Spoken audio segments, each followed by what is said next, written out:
Gandang umaga mga ko, ano. So ito tayo, andito tayo sa lugar ng ating kaibigan. So galing tayong Cagayan, papunta tayo ng Claveria. So kahapon karating ng Cagayan, tinanggap tayo dito sa Claveria. Meron kami titignan dito. So may nakita kami mga posibleng sign, no. So dadaanan natin siya dito. So tingnan natin yung mga sign mga ko, tingnan natin, no. So ito yung sign na una niya nakita, na sinasabi niya ito ay isang kamay. Pero hindi masyado siya maganda pagkagawa. Pero ito ay kamay talaga. Ito yung isang daliri niya ito. Oh, tignan mo. Ayan oh. Ito. Ayan, pala kaganyan siya. Ayan oh. Pero hindi masyado malinaw mga kuwan, no. Tignan natin sa unahan nito. Kasi may nakita pa daw siyang isang sign doon na counter nito. So bago tayo mag scan, locate and scan, tingnan na natin yung area. Tara. Ito nga yung ano, no, yung pangalawang sign na tinuturo ng kamay, no? Yung counter ng kamay. So dito ko natawa mga kawan, no? Minsan bihira ko na makita to eh. Ito yung parang lagayan ng itlog. Tapos meron siyang titi-titi dito yung mga kawan. Oh. Ayun oh. Oh. Ayan, tapos ito parang lagay ng itlog, no? So maliit siya na ari ng tao, kumbaga ito yung pinaka counter niya.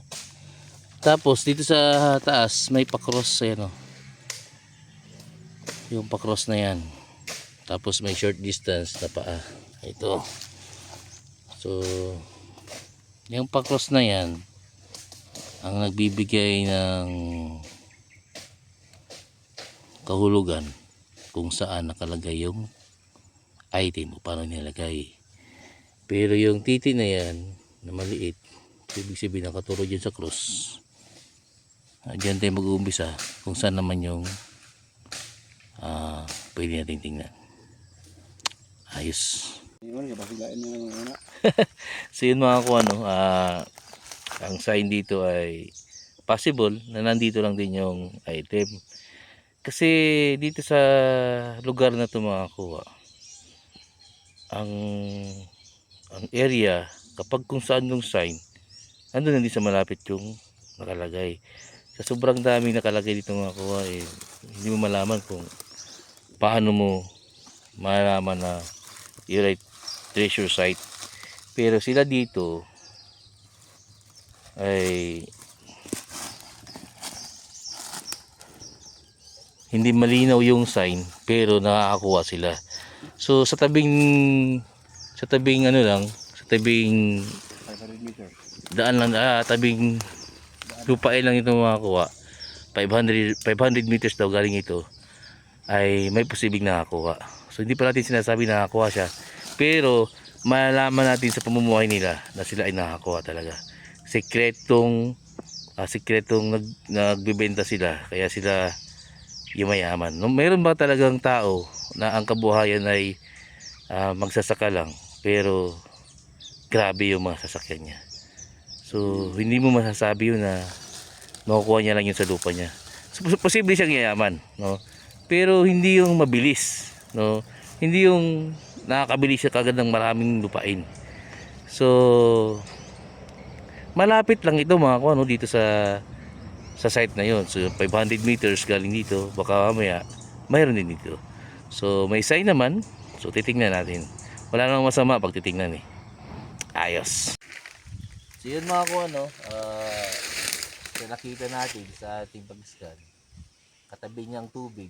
Ang tubig nito nasa mga malamang sa 10 feet, pero mas malalim yung item. Kaya pag nagkamali kayo nabutasin yung tubig at habulin yung item, talagang uubusin kayo ng tubig.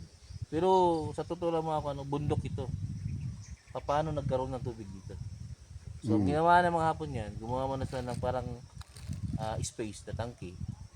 Tapos yung mga tubig na bukal dito na napupunta dito, no? So yung tubig dito, pag hinukay mo yung item dyan sa baba, sa cross na yan, ay mauubos siya ng tubig. So medyo malalim siya kasi ang estimate ko nasa 8 meters, pero aabutin yan mga 30 feet, mga ganun siguro.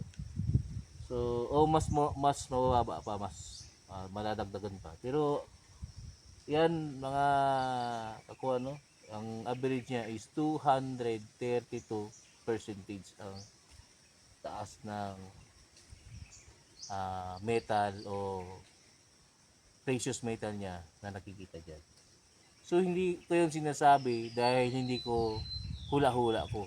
Sinasabi ko to dahil yun ang reading ng scanner. So yun mga kuha, no? Hindi ko na sabihin kung saang lugar ito. Pero sinadya ko talaga napuntahan si boss dito, no? Si sir. Hindi ko na sabihin yung pangalan kasi alam mo na, di ba? So, sinadya ko talaga siyang puntahan dito. Tinawagan ko siya kasi gusto ko talaga siyang tulungan dito sa area niya. Sino mga kuha? Andito tayo sa pauwi na tayo. Bukas. Davao na tayo. Mga kuha. Pero 3 days, 2 days, 3 days ang pahinga, mayroon na naman akong assignment. So, sa totoo lang napapagod na ako. 46 na ako ngayon. Siguro bali mga 4 na taon na lang siguro. Retire na rin ako. So, 3 years, dagdag isa, 1 taon, retire na. Ayos! So yun nga mga ano, magbibigay lang ako ng konting komento dun sa video ko. So napagkakamaran kasi itong X na yung cross ay nagmumukhang X. So ang cross kasi na nakahiga, ayun talaga yung ang meaning niyan ay on the spot na sa ilalim yung item. Pero yung nakikita kasi ng iba, ang sabi nila na yung X ay napagkakamalang cross, no? Yung X kasi pag tingnan mo para kasi cross din yan. So kapag nakahiga yung cross, nasa ilalim yung item yan, no? Depende sa magiging sign sa paligid. Pero kadalasan yung cross na nakahiga, nakalapat ba? Ganoon. Hindi siya nakaganon, ganoon. So nakalapat sa bato, nakaganon. Bato to, taas ngayon yung cross, no? So yung X naman, X na nakalapat, so wala dyan yung item. So kapag X, ang kahulugan niyan mayroon siyang tunnel o sa ilalim, no? Yun ang bubutasan nyo papunta dun sa tunnel. So andun yung item. Pero itong cross, no, ay napagkakamalang X din. So pero kapag nakita kayo ng cross na nakahiga, nasa ilalim niyang item yan, kahit iskanin nyo pa, kapag nakahiga yung cross, nasa ilalim yung item yan. Medyo malalim nga lang, pero nasa ilalim niya. Yan tinatawag na on the spot. Pero ito kasi kay sir, cross talaga to na nakahiga. So nagulat din ako nung nakita ko kasi akala ko talaga X yun nung pinasat niya sa akin yung sign, pero yun pala ay cross, no? So yun mga ako ano, ilang taon na lang, tumatanda na rin ang kuya niya, so napapagod na rin ako. Siguro sa mga ilang buwan siguro titigil na rin ako.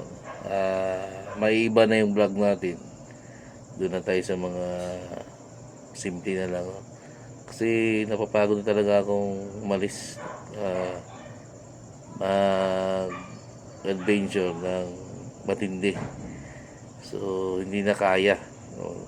Kapag tumatanda ang tao, talagang humihina din, no? So ako 46 na, sana umabot pa ako ng 50, no?